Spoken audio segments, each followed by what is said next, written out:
gigising, trabaho, matutulog at gigising. Trabaho, matutulog kung ito ay iisipin. Paulit-ulit lang, para bang wala ng kulay.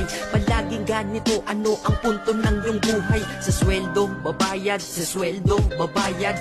Kakasweldo lang pero ubos ang pera kagad. Ito ba talaga ang binigay na kapalaran? Hindi ka mabubuhay kung hindi mo babayaran. Mahirap pala to, sana maaga kong nalaman. Para kang malayang preso pag di ka anak mayaman. Dahil aking napuna kapag bumiyahe sa umaga. Mga tao sa paligid ko hindi rin maligaya. Tayo ay mga alipin sa moderno na lipunan. Magandang kinabukasan, kailangang pag-ipunan. Pero pagkatapos nun, ano ba ang kasunod? Ika'y magkakasakit, mamamatay ka ng pagod. Di ba napakalupit? Ganito ba talaga? Habang nabubuhay ka, pera ang mahalaga. Kaya magtrabaho ka, magbanat ka ng buto.